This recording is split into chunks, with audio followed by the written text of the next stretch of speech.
Owen had expected a laboratory. That expectation followed him all the way through the palace gates, through the immense archways grown from translucent stone, and through corridors where faint lines of light pulsed beneath the floor like the slow heartbeat of the building itself. Every step echoed softly, as if the palace preferred silence and tolerated footsteps only out of politeness. He adjusted the collar of his coat for the third time and glanced at the escort walking beside him.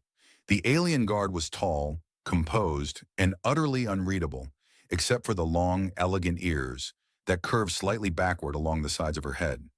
Otherwise, she could have passed for a human woman at a distance. "Just to confirm," Owen said, clearing his throat, "this is a routine genetic consultation, correct?" "Yes," the guard replied. "That usually involves a lab, tables, instruments, perhaps a nervous technician spilling something." The guard blinked slowly. "No one spills anything in the palace." "That sounds like a very stressful work environment," Owen muttered. The guard tilted her head, clearly uncertain whether this was humor or criticism. Owen gave a small, apologetic smile. He had learned over the years of working with alien cultures that jokes traveled poorly between species.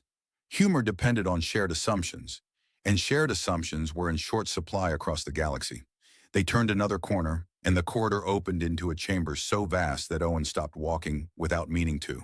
The ceiling arched high above, a dome of crystalline panels through which the sky of this world glowed in pale violet shades. Floating luminescent spheres drifted lazily in the air, illuminating rows of silent attendants and advisors gathered in formal arrangement. "This," Owen said slowly, "does not look like a laboratory." "No," the guard agreed. Owen swallowed. "Is it the throne hall?" "Yes." "Well," Owen said faintly, "that seems excessive for a blood test." The guard did not respond, but he thought he saw the faintest twitch at the corner of her mouth. They guided him forward. The air felt cooler in the center of the hall and quieter, as if the architecture itself absorbed sound. At the far end stood the throne, simple in shape but carved from a single piece of pale, luminous stone. Seated upon it was Queen Veysha. Owen had seen images of her before, of course. Anyone working in interspecies medicine knew her name. But images failed to capture the stillness she carried, the way the space around her seemed to arrange itself naturally into order. She looked like a human woman in her early 30s, perhaps, with smooth features and long ears that gave her profile a faintly regal sharpness. Her dark hair was bound loosely behind her shoulders, and her expression was calm, though not distant. He bowed slightly awkwardly because palace protocol across cultures was a complicated thing, and he was never entirely certain how low was respectful without being theatrical. "Your Majesty," he said. "Dr. Owen," she replied. Her voice was clear, steady, and surprisingly warm. "Thank you for coming. I was told it was important." "It is." That was not reassuring. An attendant approached, carrying a thin crystalline tablet. Owen noticed the faint glow within it, shifting patterns of data moving like slow currents of light. "Genetic sequencing?" he guessed automatically. Alien bioinformatics always looked more like art than science. He felt a flicker of professional curiosity, and that helped steady him. Data was familiar. Data made sense. "Your Majesty," he said carefully, "I was informed there was a matter requiring consultation regarding genomic analysis. I'll be glad to assist in any way I can." Veysha regarded him for a moment in silence, and Owen felt the peculiar sensation that she was not merely looking at him, but measuring him, weighing something invisible. Then she inclined her head slightly to the attendant. The tablet was placed into Owen's hands. The moment his eyes focused on the display, the world narrowed to sequences, markers, and probability matrices. Years of training took over. His mind moved automatically, tracing patterns, confirming alignments, checking for statistical anomalies. He frowned, then frowned more deeply. "That's odd," he murmured. He adjusted the display, expanding one of the sequences. The numbers were unmistakable. The correlation values were far beyond coincidence. "That can't be right," he said quietly. He looked up. The hall was very still. Too still. "Is there an error in the calibration of this system?" he asked. "Because these markers, This level of correspondence, it suggests, he stopped. The realization arrived not as a sudden shock, but as a slow, cold clarity, like water rising steadily around him. He looked again at the tablet. The designation of the second genetic profile was clearly labeled. Royal subject, Princess Mira. Owen's mouth felt dry. This is a paternity analysis, he said slowly. Yes, said the Queen. And the human reference sample? Yes. Owen stared at the display, then back at her. A strange, nervous laugh escaped him before he could stop it. Well, he said, I'm afraid there must be some confusion. I think I would remember. A faint ripple moved through the assembled court, not quite laughter, not quite discomfort. Owen rubbed his forehead. Your Majesty, I assure you, I have never met the princess before today. I have never met you before today.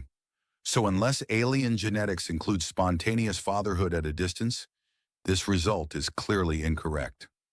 A silence followed that statement so complete that Owen became acutely aware of his own breathing. Queen Veysha rose slowly from the throne. When she spoke, her voice carried effortlessly through the hall. There is no error, Dr. Owen. He felt something in his chest tighten. The results have been verified, she continued, by 5 independent laboratories and 3 separate genomic intelligences. The probability of inaccuracy is less than 1 in 10 trillion. Owen stared at her. That's a very small margin of error, he admitted faintly. Yes. He looked down at the tablet again. The numbers had not changed. They remained implacable, precise, undeniable. I don't understand, he said. I know, Veysha replied quietly. That is why I summoned you. Owen lowered the tablet slowly. Around him, hundreds of eyes watched in silence. Somewhere in the distance, one of the floating lights drifted gently against another with a soft, hollow chime, like glass touching glass. It was the only sound in the vast, stunned hall. The silence in the hall did not break all at once. It unraveled slowly, like fabric being pulled apart thread by thread. Owen was still staring at the tablet, trying to find a flaw in the logic, a decimal misplaced, a translation error, a mismatched baseline, anything that would return reality to its proper shape. He cleared his throat. Your Majesty, he said carefully, I respect your laboratories, your intelligences, and your statistical margins. But this result implies something biologically impossible. Impossible, Veysha repeated calmly. Or unexplained. Owen hesitated. Scientists disliked the word impossible. It had a way of embarrassing them later. Unexplained, he admitted. A faint murmur moved through the court, like wind through tall grass. Advisors leaned toward one another, whispering. Some stared openly at Owen, as if expecting him to sprout antennae or confess to a dramatic secret at any moment. He shifted his weight, suddenly aware of how many people were watching him breathe. I would like, he said, to review the raw sequencing data, full chains, not summaries. Veysha nodded slightly. You may. The tablet responded instantly to his request, unfolding layers of information in luminous strands. Owen felt his mind slip into the familiar rhythm of analysis. Markers aligned with markers, structures mirrored structures. The hybrid genome was complex but elegant, a seamless integration of human and alien genetic architecture, and half of it was undeniably his. Owen exhaled slowly. Well, he said quietly, I can confirm that the data is thorough. That is one way to describe it, said a voice behind him. Owen turned to see an elderly court scientist standing a few steps away, arms folded behind his back. The man's long ears were tipped with silver, and his expression carried the weary patience of someone who had spent many years explaining difficult truths. We have examined this genome for 8 years, the scientist said. There is no doubt. 8 years, Owen repeated. Yes, Owen blinked. I feel I should have received a birthday card or something. The scientist looked puzzled. A card? Never mind. A faint sound reached Owen's ears then. A child's laughter, distant but clear, echoing from one of the upper balconies. It was light, carefree, completely unaware of the weight pressing down on the hall below. Owen found himself looking upward. A small figure stood near the railing, partly hidden behind an attendant, a child watching the proceedings with open curiosity. Even from this distance, he could see the long ears, the posture of quiet confidence. Princess Mira. She was not watching the queen, she was watching him. Owen looked away quickly, his chest tightening in a way he did not yet understand. Your Majesty, he said, turning back to Veysha, even if the data is correct, the conclusion defies every known circumstance. I have never participated in any procedure that could have resulted in... He stopped. A memory stirred, faint and half-forgotten. A research grant, a collaborative study years ago, cross-species fertility research, routine donation of genetic material for compatibility mapping. It had been clinical, impersonal, one of dozens of projects he had contributed to early in his career. His stomach sank. That study, he said slowly, 10 years ago, the Xenogenetics Initiative on Karthus Station. Veysha inclined her head. Owen closed his eyes briefly. Well, he murmured, that's unfortunate. The elderly scientist raised an eyebrow. Unfortunate? Yes, Owen said, because that means this is real. The hall grew quieter still, if that were possible. Veysha stepped down from the throne. The movement was unhurried, deliberate, and the court parted instinctively to allow her passage. She stopped a few steps from Owen, close enough that he could see the faint lines of fatigue at the corners of her eyes, the subtle tension she carried beneath her composure.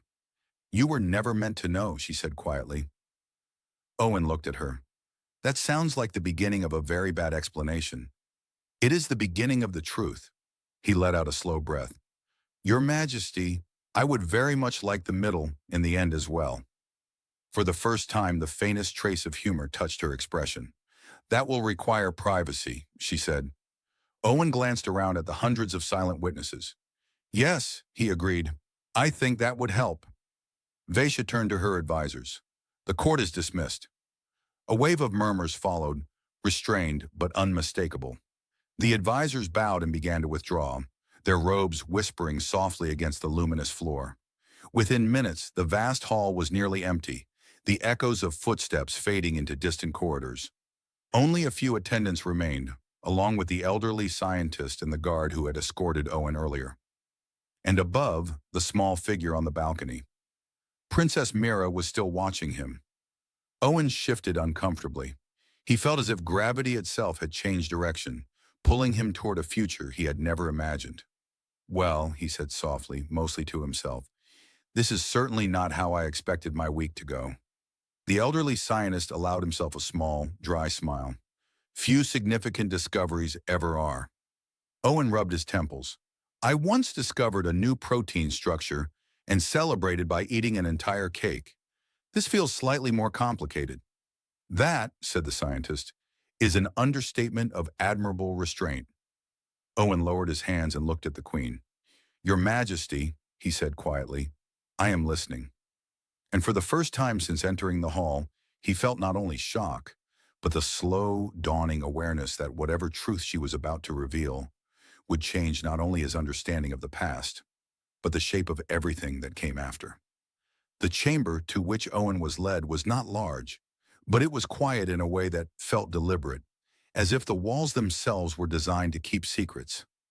The light came from a soft band running along the ceiling, glowing like distant dawn. A circular table stood in the center, its surface alive with faint streams of data drifting beneath transparent crystal. Queen Veysha dismissed the attendants with a simple gesture. The doors sealed behind them with a low resonant tone, leaving only the two of them and the distant hum of the palace systems. Owen sat slowly, still holding the tablet, though he was no longer reading it. He felt as though his thoughts were trying to move through heavy water. You said, he began, that I was never meant to know. Yes. That implies someone else was meant to know. Yes, she said again, but not me. Owen looked up sharply. For a moment, Veysha did not speak. She walked to the far side of the room, where a narrow window opened to the sky.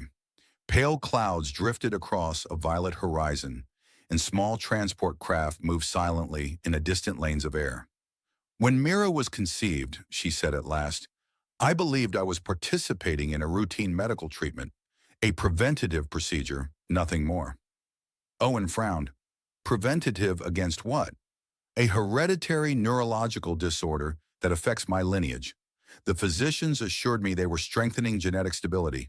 I consented. And they weren't? No. The word fell with quiet weight. Owen leaned back slowly. Someone altered the procedure. Yes. He stared at the table, watching the faint streams of light drift beneath the surface.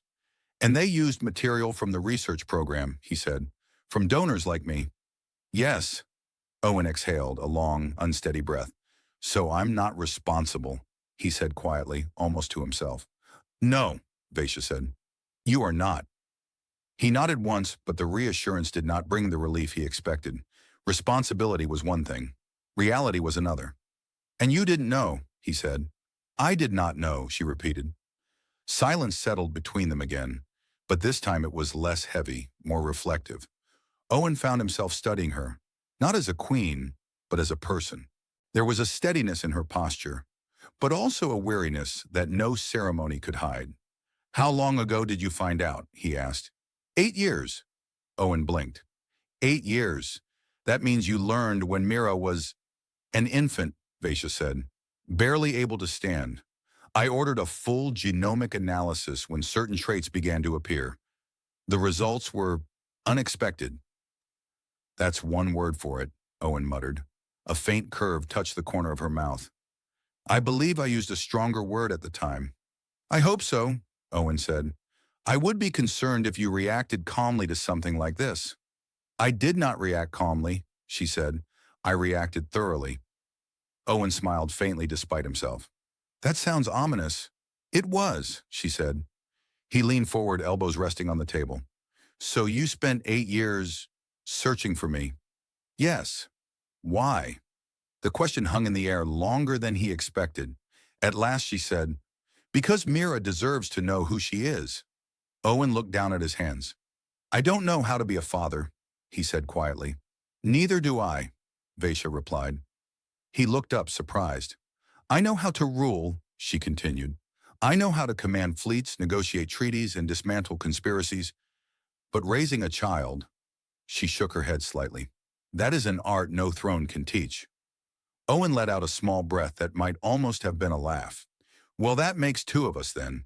The only thing I've ever successfully raised is a very stubborn houseplant. What is a houseplant? It's a plant you keep inside your home. Why would you imprison a plant? Owen opened his mouth, then closed it again. That is an excellent question, he admitted. For the first time, Veysha laughed, a soft, genuine sound that seemed to ease something in the room. The moment passed, but the tension did not return in quite the same way. Owen looked at her again. You said this was done to discredit you. Yes. Because the air would be different. Yes. And instead of hiding it, you decided to find me. Yes. Owen rubbed his forehead. That is either extremely brave or extremely reckless. Sometimes, she said, they are the same thing. He considered that. Somewhere beyond the walls, a distant tone sounded, the palace chronometers marking the passing of another hour. Time continued, indifferent to revelations. What happens now? Owen asked. That, Veysha said, depends partly on you. On me, he repeated faintly. No pressure. You have a choice, she said. You may return to your life. I will not compel you to remain. But Mira should know you exist, even if only once. Owen felt something twist in his chest at that. Once, he said quietly. Yes. He stood and walked slowly to the window, looking out at the vast city beyond. Towers curved like growing crystals, traffic flowing between them in silent streams of light. A world that was not his, a life that was not his. And yet somewhere in that world, there was a child who carried half of him in every cell of her body. Well, he said at last, I suppose I should at least say hello. Veysha inclined her head. Owen turned back toward her, rubbing the back of his neck. I should warn you, though. Warn me? I'm not very impressive at first meetings. I tend to say the wrong thing. Once I introduced myself to an ambassador by complimenting the symmetry of his skull. And how did he react? He thanked me, Owen said, then asked if I was unwell. Veysha's eyes brightened with quiet amusement. I believe, she said, Princess Mira will find you interesting. Owen let out a slow breath. Interesting, he repeated. Yes, that's one way to put it. Owen did not expect the palace gardens to be silent. He had imagined ceremony, guards, perhaps distant music drifting from unseen halls. Instead, there was only the soft rustle of leaves and the faint, rhythmic hum of energy flowing through the luminous roots beneath the ground. The trees were tall and slender, their bark smooth like polished stone, their branches carrying translucent leaves that glowed faintly in shades of silver and pale blue. Is this where she usually comes? Owen asked quietly. Yes, said Veysha. She prefers it here. They walked along a narrow path that curved gently between pools of still water. Small floating lights drifted above the surface, moving lazily like patient fireflies. Owen noticed that when he stepped too close to the water, faint ripples of light moved away from him, as if the pool were politely making room. That's unsettling, he muttered. The pools are sentient, Veysha said. Owen stopped walking. I'm sorry. The pools are what? Sentient, she repeated calmly. Only minimally. They regulate the garden's ecosystem. Owen looked at the nearest pool. It reflected his face with perfect clarity, and for a moment he had the strange impression that it was studying him in return. I will try not to offend them, he said. That would be wise. They continued along the path until the sound of quiet laughter reached them. Light, unrestrained, the laughter of someone completely absorbed in play. Meera sat on the grass near the base of one of the glowing trees, arranging small metallic shapes in careful rows. The shapes hovered slightly above the ground, rotating slowly, responding to movements of her fingers. Some kind of educational device, Owen guessed, though it looked more like a miniature constellation forming and dissolving in her hands. She looked up as they approached. For a moment, no one spoke. Owen felt suddenly and profoundly uncertain, as if he had forgotten every word in every language he knew. Meera studied him with open curiosity, her head tilted slightly to one side. Up close, the resemblance to a human child was unmistakable, but there was also something otherworldly in the clarity of her eyes, the faint iridescence of her skin in the filtered light. Her long ears moved slightly as she focused on him, a small, unconscious gesture. So, she said at last, you're the human. Owen blinked. Yes, he said. I suppose I am. She considered this. You're shorter than I expected. That, Owen said, is a very honest observation. Veysha's mouth twitched faintly, but she remained silent, watching them both. Meera rose to her feet and walked closer, studying Owen with the solemn intensity of a scientist examining an unfamiliar specimen. Do humans really need to sleep every night? She asked. Yes. Every night. Yes. That seems inefficient. We agree, Owen said, but we've been unable to negotiate with our biology. Meera frowned thoughtfully, as if considering whether human biology might be persuaded with sufficient effort. Then she smiled and the seriousness vanished, replaced by a spark of delight. I like your voice, she said. It sounds warm. Owen felt something in his chest shift, subtle but unmistakable. Thank you, he said softly. Meera glanced at the floating shapes behind her. Do you want to see my puzzle? I would be honored. She gestured and the metallic forms rearranged themselves, rising into the air in a slow, graceful pattern. Owen recognized the structure after a moment. A model of a stellar system, each piece representing a different orbital body. That's impressive, he said. I couldn't do that when I was your age. What could you do? She asked. Owen thought for a moment. I once tried to build a rocket out of kitchen utensils. Did it work? No. Why not?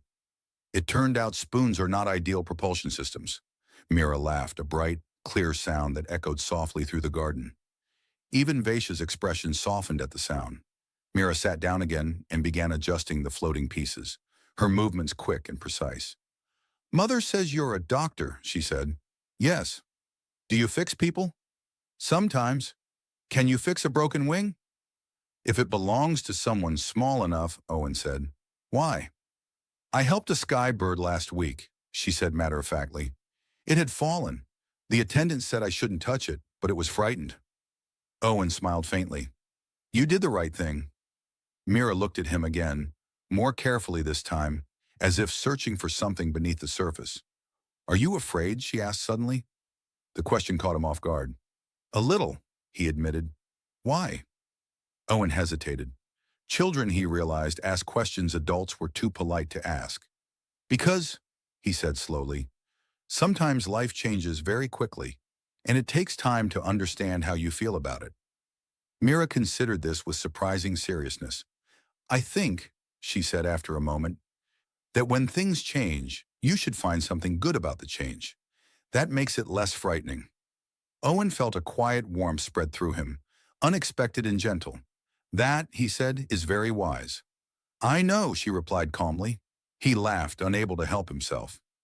The light in the garden shifted slightly as clouds passed overhead, and for a while they sat together in comfortable silence, watching the floating pieces of the puzzle drift and rearrange themselves in slow, graceful orbits. Owen became aware gradually that the fear he had carried into the garden was no longer as heavy. It had not vanished, but it had softened, reshaped itself into something quieter, something almost hopeful. Mira leaned closer to him. Will you visit again? She asked. Owen looked at her, then at Veysha, who stood a short distance away, watching with calm patience. Yes, he said. And as he spoke the word, he realized he meant it. In the days that followed, Owen discovered that palace life did not resemble anything he had imagined. It was not constant ceremony or rigid silence. It was movement. Endless, layered movement. Messengers crossed corridors carrying data crystals. Hovering platforms slid silently along guided paths. And in every chamber, there seemed to be someone studying, calculating, or arguing quietly over matters that affected entire star systems. And somehow, in the middle of all of it, Owen was expected to have breakfast. The first morning, he sat at a long table staring cautiously at a bowl of pale blue fruit that faintly emitted steam. It's safe, said the attendant beside him. That is not the part that concerns me, Owen replied. The part that concerns me is that it appears to be breathing. It is releasing warmth. Yes, Owen said, but in pulses. The attendant hesitated. Would you prefer something from Earth cuisine? That depends, Owen said. Do you have toast? The attendant considered this as if Owen had requested a geological formation. We can attempt to construct it. Owen sighed. Please do not construct toast. That sounds dangerous. Despite the strangeness, the routine settled around him. He spent hours in the palace research wing, reviewing genetic archives and assisting the scientists who were still quietly tracing the conspiracy that had altered Mira's origin. The technology fascinated him. Living diagnostic threads that moved through samples like microscopic swimmers, predictive models that unfolded in three-dimensional space, and analytical systems that politely corrected his calculations before he could finish them. One of the systems, a hovering sphere called Lear, seemed particularly fond of correcting him. That conclusion is statistically improbable, the sphere would say in a gentle voice. Yes, Owen would reply, but it is emotionally satisfying. That is not a valid scientific metric. It should be, Owen insisted. The scientists found these exchanges highly entertaining, yet beneath the humor, there was tension in the palace. Advisors moved more quickly than usual. Security patrols were doubled in certain corridors. Owen began to sense that the revelation of Mira's heritage, though not yet public, was already shifting the balance of power in ways he did not fully understand.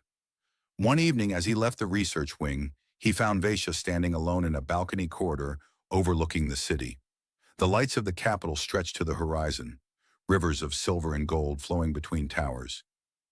You are adapting, she said without turning. I'm learning to eat fruit that pulses, Owen replied. I consider that progress. She glanced at him, and the faintest smile touched her face.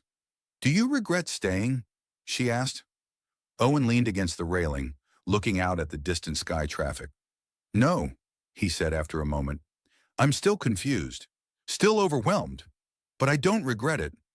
That is enough, she said quietly. Below them, a transport vessel glided past, its hull reflecting the city lights like flowing water. Owen watched it in silence for a while. Do you ever get tired? He asked suddenly. Yeah, she said. Often. You don't look it. That, Veysha said, is part of the job. Owen nodded slowly. On Earth, when I get tired, I complain loudly and drink too much coffee. What is coffee?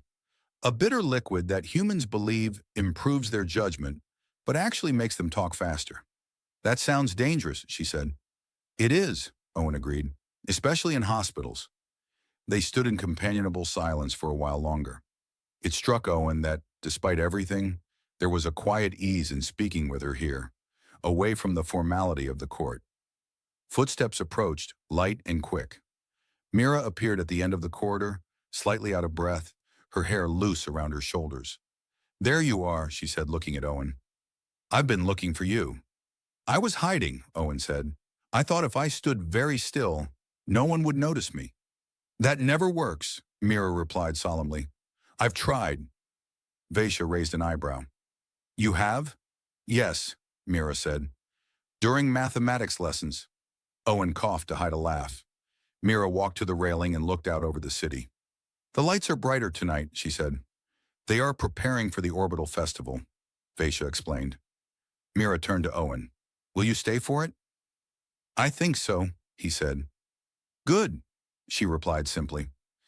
The ease with which she accepted his presence still surprised him. Children, he realized, did not measure time the way adults did. To her, a few days were already enough to make him part of the pattern of her life. A soft chime sounded from somewhere within the palace, deep and resonant. Veysha's expression changed slightly, the calm focus of a ruler returning. I must attend a council session, she said. There are developments. Owen nodded. He had heard that word used often in the past few days. Developments rarely meant anything simple. As she walked away, Mira leaned closer to Owen and lowered her voice conspiratorially. Council sessions are very boring, she whispered. I suspected as much, Owen said. They talk for hours, Mira continued, and no one ever laughs. That is tragic, Owen said gravely. Yes, she agreed. A terrible tragedy.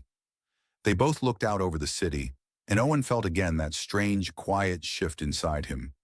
The growing sense that, against all logic, this place was beginning to feel less like somewhere he was visiting, and more like somewhere he belonged, even if he did not yet understand why. The research wing of the palace had no windows. Owen noticed that on the third day of working there, and once he noticed it, he could not stop noticing it.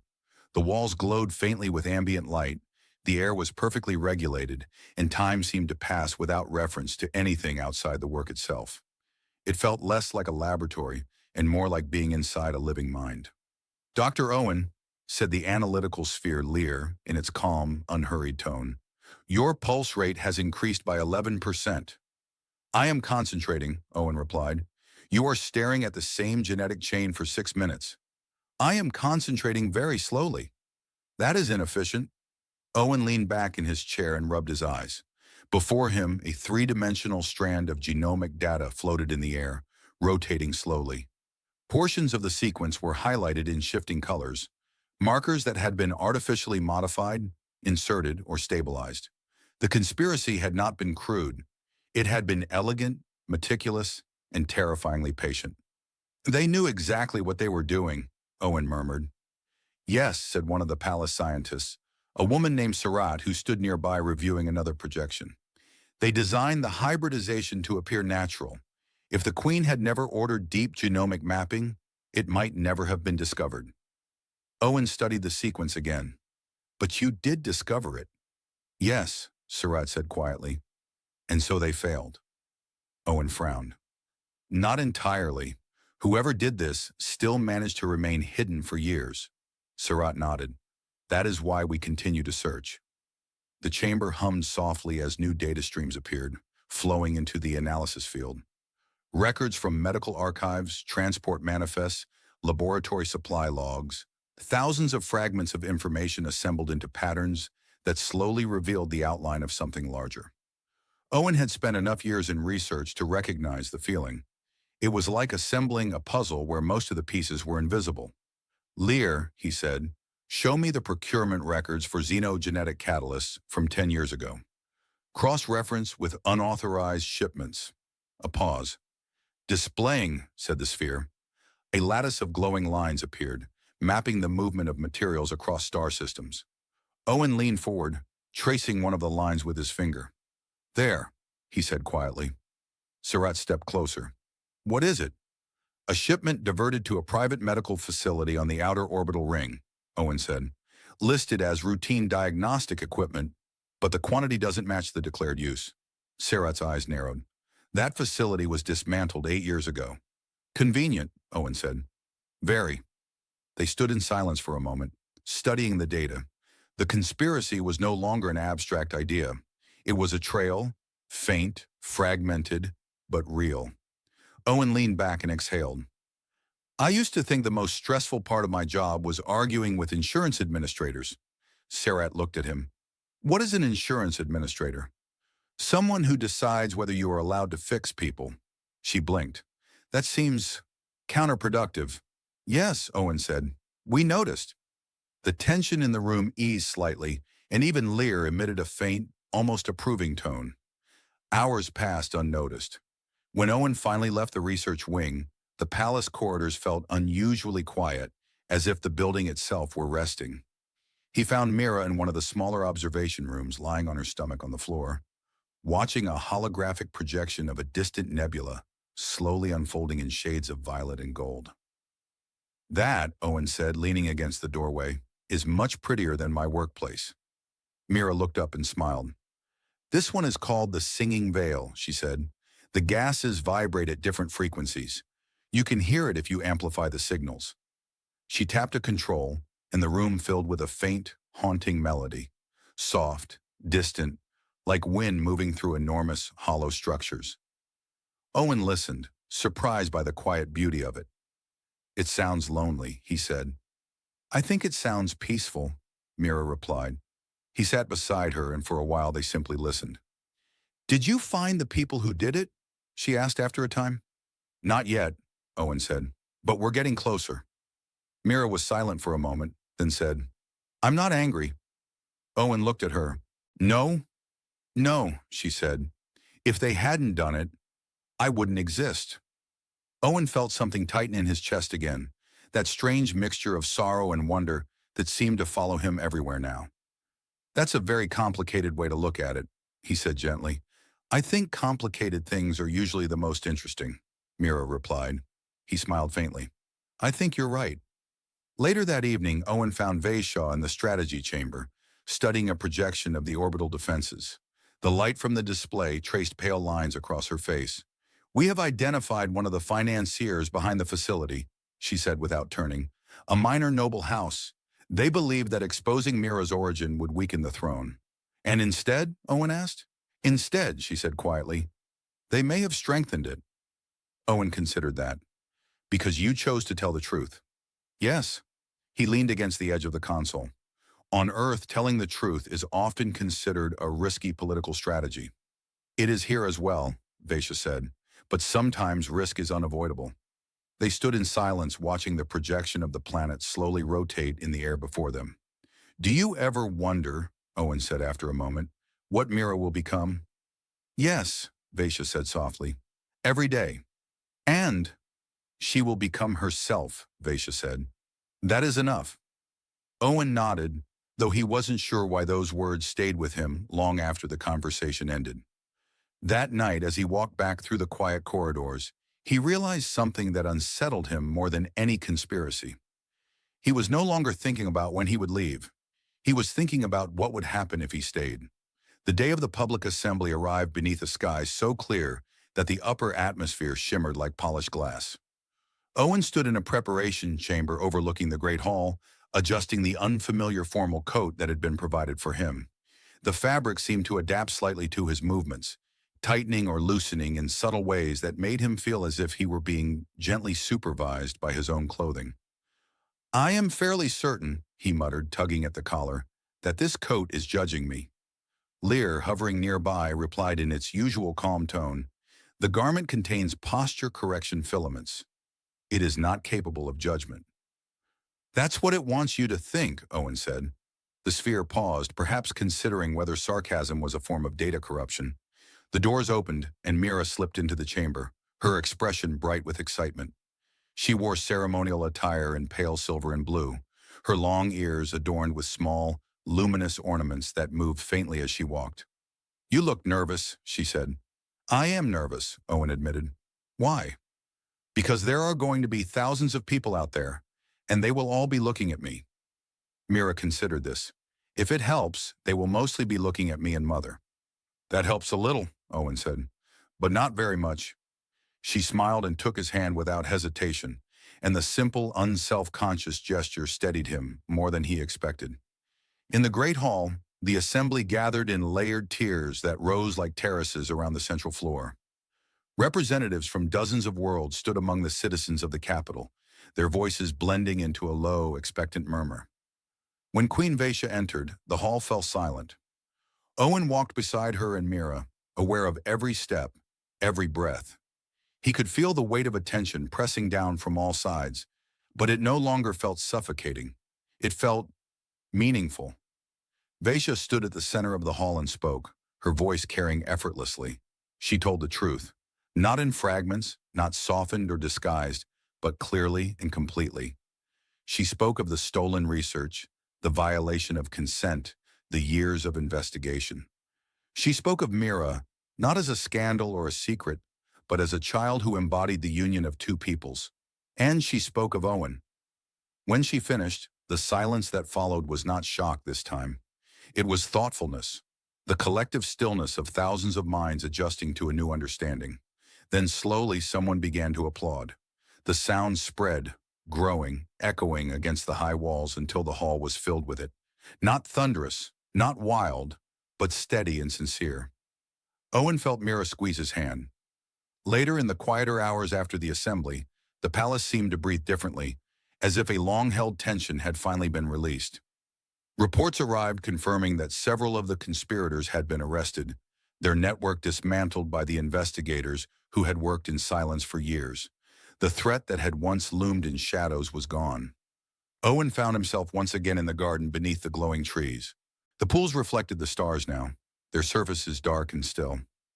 Veysha stood nearby, watching the distant lights of the city. "It is over," she said softly. "Yes," Owen agreed. "You helped us bring the truth into the light." "I mostly asked questions and made inappropriate jokes," Owen said. "Both are valuable skills," she replied. He smiled faintly. "I suppose they are." They walked slowly along the path, the faint glow of the trees shifting gently as the night breeze moved through their leaves. "Will you return to Earth?" she asked after a while. Owen considered the question carefully. Months ago, the answer would have been immediate. Now it was not. "I will visit," he said at last. "There are things in my life I must not abandon. But this is also my life now." Veysha nodded, as if she had expected nothing else. They found Mira near the edge of one of the pools, crouched beside the water.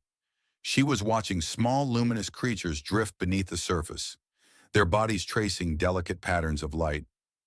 "Are they sentient too?" Owen asked quietly. "Only a little," Mira said. "They remember shapes." "That sounds like a peaceful way to live," Owen said. Mira looked up at him. "Are you happy?" she asked. The question was simple, but the answer was not. Owen looked at the garden, at the glowing trees and the quiet water, at the palace rising beyond, and at the child who stood beside him. His daughter, though the word still felt new and fragile in his mind. "Yes," he said. And he realized as he spoke that it was true.